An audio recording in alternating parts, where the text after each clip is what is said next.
आपसे ये जानना चाहता हूँ सबसे पहले कि ये जो आप धम्म का जो काम कर रहे हैं, ये आपको प्रेरणा कैसे मिली? मेरी जो शुरुआत हुई थी, मैं एक हिंदू परिवार में पला बड़ा हूँ। मुझे एक ऑफ़र आया श्रीलंका से कि एक फ़िल्म है भगवान बुद्ध के ऊपर। उसमें ऑडिशंस थे, बहुत एक लाइनअप था बहुत बड़ा, तो क्या वो आप करना चाहेंगे? तो मैंने कहा ठीक है, लेकिन मैं उनके बारे में पढ़ना चाहूँगा कि मैं जानता भी नहीं था कि ज़्यादा, बस ये जैसे सब लोग जानते हैं कि वो एक पीस का सिंबल है, एक शांति का प्रतीक है, या इस टाइप की चीज़ें मैं जानता था। तो काफ़ी 3-4 महीनों के परिश्रम के बाद वो रोल मुझे मिल गया। अब समय आ गया था कि मैं उसे पढ़ूँ अच्छे से, और जब मैंने पढ़ा तो मैं जिसे कहते हैं ना कि सोचता ही रह गया कि इतना बड़ा खजाना जो धम्म का है वो कभी भारत में लोगों के सामने आया ही नहीं है।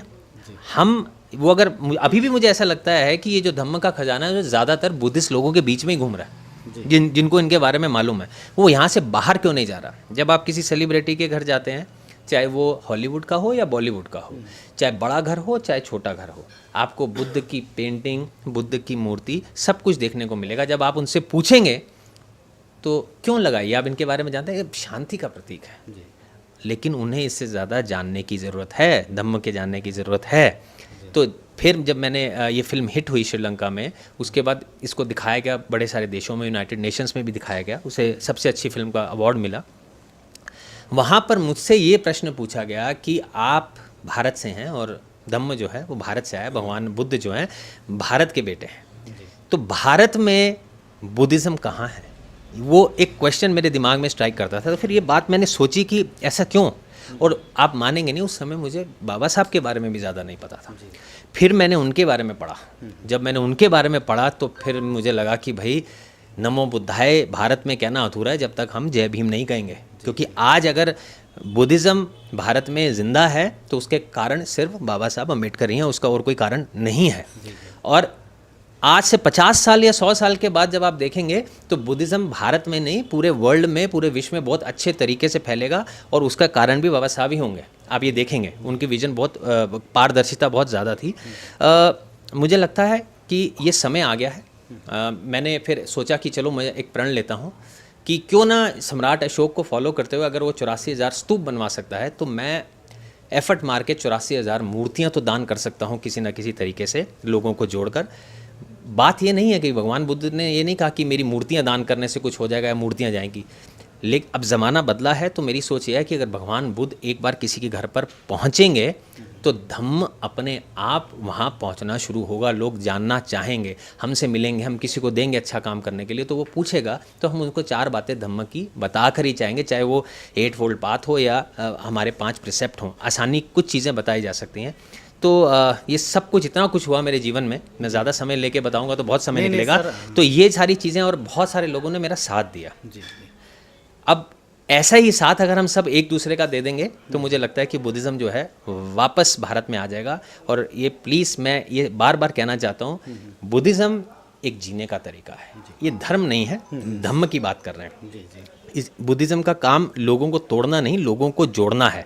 समाज में जितने भी रिलीजन हैं उनको इकट्ठा करना है। धम्म का फॉलो करिए आप। धम्म के जो बुद्ध ने धम्म बताया, आप अच्छे इंसान बनेंगे, आप अच्छे हिंदू बनेंगे, अच्छे मुस्लिम बनेंगे, अच्छे सिख बनेंगे। आप उस लाइन पर चलिए, वो हमारा संदेश है। और आज मैं यहाँ आया हूँ, आज महत्वपूर्ण दिन भी है जिसमें डिस्क्रिमिनेशन ख़त्म किया गया था। उसको एक उन्होंने वो जलाया था कि आज से ये बिल्कुल ही एक सिंबल जिसे कहते हैं वो बता दिया गया था। और यहाँ मनुस्मृति, तो ये मुझे लगता है कि आज बहुत ही महत्वपूर्ण दिन है, जिसके कारण आज जो डिस्क्रिमिनेशन था on the basis of caste, colour, creed या रिलीजन में, वो ख़त्म हुआ। और बाबा साहब अम्बेडकर जी को भी सैल्यूट है इस चीज़ के लिए। और आप सबका बहुत बहुत धन्यवाद कि मुझे आपने यहाँ जानना चाहता हूँ, जैसे आपने तथागत बुद्ध की जो फिल्म की है, उसके बाद से मैं देख रहा हूँ कि आपकी कोई मूवी वगैरह नहीं आ रही, सीरियल नहीं आ रहे हैं, तो आपको कुछ ऐसा लगता है कि मैं यहाँ पर आके मैंने कुछ गलती किया? ऐसा नहीं है कि मेरा उस फिल्म के बाद कुछ आया नहीं। सबसे पहले मैं आपको बता दूं कि फिल्म करते ही सबसे पहले मैंने एक काम किया कि मैं बौद्ध हुआ श्रीलंका में, सब 2014 में। उसके बाद अब मेरे मन में ये बात आई कि मेरे जीवन का एक लक्ष्य है। लक्ष्य ये है कि धम्म का प्रचार प्रसार करना।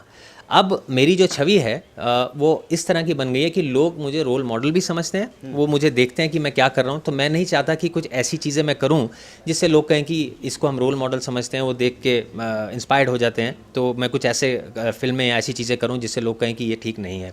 लेकिन ऐसा नहीं है, करने को मैंने रामायण फिल्म के बाद हुई, जी टीवी पर रामायण आई थी, उसमें भगवान राम का किरदार भी मैंने निभाया। 630 एपिसोड सोनी टीवी पे हनुमान सीरियल के आए, उसमें भी राम कृष्ण विष्णु मैंने निभाया। अभी भी विष्णु कर रहा हूँ संतोषी माँ में।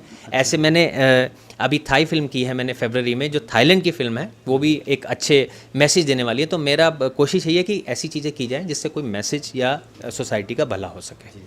सर, आपने जैसे तथागत बुद्ध का जो फिल्म की, उसके बाद से तथागत बुद्ध के ऐसे कौन से थॉट पसंद आए जिससे आप ये काम करने लगे? हालांकि आपने पिछले उस बातों में आपने बता ही दिया, लेकिन ऐसी कौन सी ऐसी बात जो आप किरदार करते करते आप में तथागत बुद्ध की बातें आपके अंदर आ गई? जी देखिए, सबसे इम्पोर्टेंट जो मैं समझता हूँ, खैर एक एक चीज़ इम्पोर्टेंट है ना, एक एक चीज़ हीरा है जो धम्म में लिखा है। मैं कंपैशन की तरफ ज़्यादा ध्यान देना चाहता हूँ, है ना। जब आप कंपैशनेट होते हैं तो आप अपने जीवन के साथ साथ औरों का जीवन भी चेंज करने की कोशिश करते हैं। करुणा भाव अपने अंदर लाना एक बहुत बड़ी बात है। मैंने एग्रेशन देखा है, जेलेसीज देखी हैं, हेट्रेड देखी है लोगों के अंदर, चाहे वो किसी भी धर्म से बिलोंग करते हैं। लेकिन अगर आप कंपैशनेट हो जाते हैं, करुणावान हो जाते हैं, तो काफ़ी सारे बदलाव आपके अंदर आते हैं। और मुझे लगता है कि मेडिटेशन ये बहुत बड़ी चीज़ जो मैंने सीखी, उससे मेरा मन, मेरा चित्त सब कुछ शांत हुआ और मैं कंपैशनेट बनने की कोशिश कर रहा हूँ। मुझे लगता है कि ये एक ऐसा पथ है जिस पे हम सबको चलना चाहिए। मैं आपसे अगर बातें करूं, आपके पास जो ज्ञान है, आप एक एक्टर के साथ साथ आप जो बातें बता रहे हैं ना, मुझे ऐसा लग रहा है मैं किसी दार्शनिक के साथ बैठा हूं। मैं आपको चढ़ा नहीं रहा कि आप आम कैसे खाते हैं, वो वाली इंटरव्यू नहीं ले रहा मैं आपसे, लेकिन मैं आपसे मैं आपसे बात कर रहा तो काफ़ी इम्प्रेस हुआ। तो मैं आपसे अब बस आखिरी बात ये जानना चाहूँगा कि हमारे जो दर्शक जो ये आपसे वार्ता देख रहे हैं, मैंने बोला था ये क्या आपको ये बुद्ध की मूर्ति चाहिए, तो सब कमेंट में कर रहे हैं कि मुझे चाहिए, मेरा ये नंबर है, कोई आगरा का है, कोई दिल्ली का है, कोई चेन्नई का है। तो अब मैं आपसे ये जानना चाहता हूँ कि उन सारे दर्शकों को ये मूर्ति उन्हें कैसे मिले? अब आपने कह दिया कि ये मूर्ति मैं बांटूँगा। हाँ, देखिए, मैंने सोचा है कि 84,000 मूर्तियाँ बांटनी हैं। सबको मूर्ति चाहिए, भगवान बुद्ध के प्रति उनका प्यार है। मैं चाहूँगा कि आने वाले समय में हमारी ऑर्गेनाइजेशन है, अहिल्याबाई होलकर फाउंडेशन है, हमारी फाउंडेशन है अहिल्याबाई होलकर। आप अहिल्याबाई होलकर पर अगर आप ये हमें एक ईमेल भेज देंगे कि आप 3 तरह की मूर्तियाँ हैं, जिसमें एक तो मूर्ति ऐसी है जो आप अपने घर के लिए, अपनी पर्सनल प्रैक्टिस के लिए, एक मेडिटेशन सेंटर के लिए और एक विहार के लिए। विहार के लिए बड़ी मूर्ति, मेडिटेशन के लिए मिड साइज मूर्ति और घर के लिए जो अपनी प्रेयर्स करने के लिए एक छोटी मूर्ति। वो आप लिख के भेज दीजिए चाहिए। उसके जब हमें डिटेल्स मिलते हैं तो हमारे भी डोनर्स हैं दूसरे देशों में, हम अपनी पूरी कोशिश करेंगे कि धीरे धीरे करके जो है ना, हम सारी जगहें जो हैं कवर कर दें। अब मैं आपको बताता हूँ ये कवर करने का तरीका क्या है। ये इतने सारे बुद्धिस्ट हैं, इतनी मूर्तियाँ हम कैसे कवर करेंगे। मैं काफ़ी सारे लोगों के साथ जुड़कर अग्रसर हो रहा हूँ एक ऐसी चीज़ के लिए कि हमारे देश में, भारत में एक बड़ी महासंघ बननी चाहिए और एक संघ राजा भी होने चाहिए जो इंडिया को रिप्रेजेंट करें, इंडियन बुद्धिज़्म को रिप्रेजेंट करें। और वो जो संघ है वो जितने भी बौद्ध देश हैं बड़े बड़े, उनसे एफिलेटेड हो, ताकि अगर थाईलैंड हमारे देश में बुद्धिज़्म को लेकर कोई काम करना चाहता है, या कोरिया करना चाहता है, या जापान करना चाहता है, तो वो हमारी इस महासंघ से कांटेक्ट करें और उसके थ्रू हम ये सारी चीज़ें कर सकें। जब महासंघ होगी तो जो जिनको भी चाहिए होगी वो पूरे भारत उसमें इन्वॉल्व हो जाएगा।